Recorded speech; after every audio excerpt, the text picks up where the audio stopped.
ఎవరి పెమ్మసాని చంద్రశేఖర్ గుంటూరు జిల్లా బుర్రిపాలెం అంటే సూపర్ స్టార్ కృష్ణ వాళ్ళ సొంత ఊరు.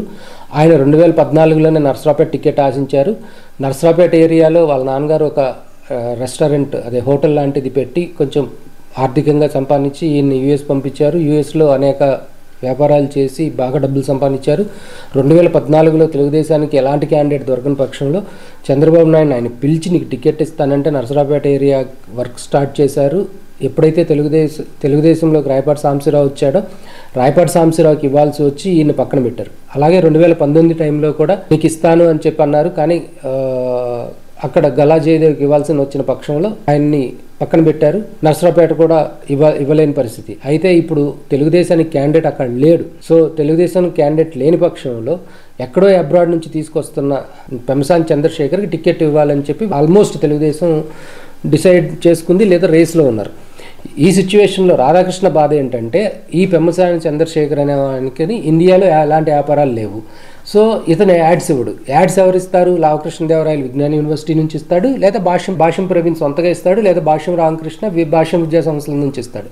ఇలాంటి చిన్న మనస్సు కలిగినటువంటి రాధాకృష్ణ కేవలం తన యాడ్స్ కోసం తనను పెంచి పోషించే పార్టీకి కూడా అన్యాయం చేయాలనుకుంటున్నాడు.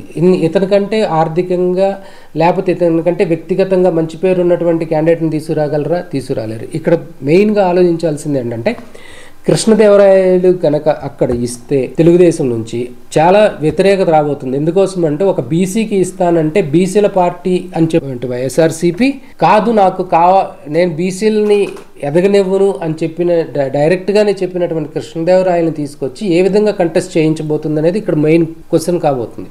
సో ఇది బీసీలలో చాలా పెద్ద ఎత్తున మార్పు తేబోతుంది. ఇప్పటికే తెలుగుదేశం పల్నాడు ఏరియా మొత్తం మీద కూడా చాలా వీక్గా ఉంది. 1-2 నియోజకవర్గాలు తప్పితే ఆ 2 నియోజకవర్గాలు కూడా గెలుస్తామనే ధైర్యం లేదు. చిలకలూరుపేట, వినుకొండ ఆ 2 కూడా కేవలం సామాజిక వర్గ పరంగా వాళ్ళు స్ట్రాంగ్గా ఉన్నారు, కానీ ఎక్కడా కూడా గెలుస్తాము అని చెప్పుకునే స్టేజ్లో లేని తెలుగుదేశం ఈ రోజున ఈయన కన్నా పెద్ద క్యాండిడేట్ని తీసుకొచ్చి ఎలా నిలబెడతారు? ఒకటి అత్యధిక బీసీలు సపోర్ట్ చేసే తెలుగుదేశం ఒక బీసీ అభ్యర్థికి ఇస్తాను టికెట్ అంటే లేదు, ఇవ్వటానికి వీలు లేదని చెప్పి ఆ పార్టీ నుంచి మానేసి వచ్చిన వ్యక్తికి ఏ విధంగా టికెట్ ఇస్తారనేది ఇక్కడ పెద్ద క్వశ్చన్ కాబోతుంది. సో ఖచ్చితంగా ఇది అంతర్యుద్ధానికి. ఈ వీడియో కనుక మీకు నచ్చితే లైక్ చేయండి, మా ఛానల్ని సబ్స్క్రైబ్ చేసుకోవడం మాత్రం మర్చిపోకండి.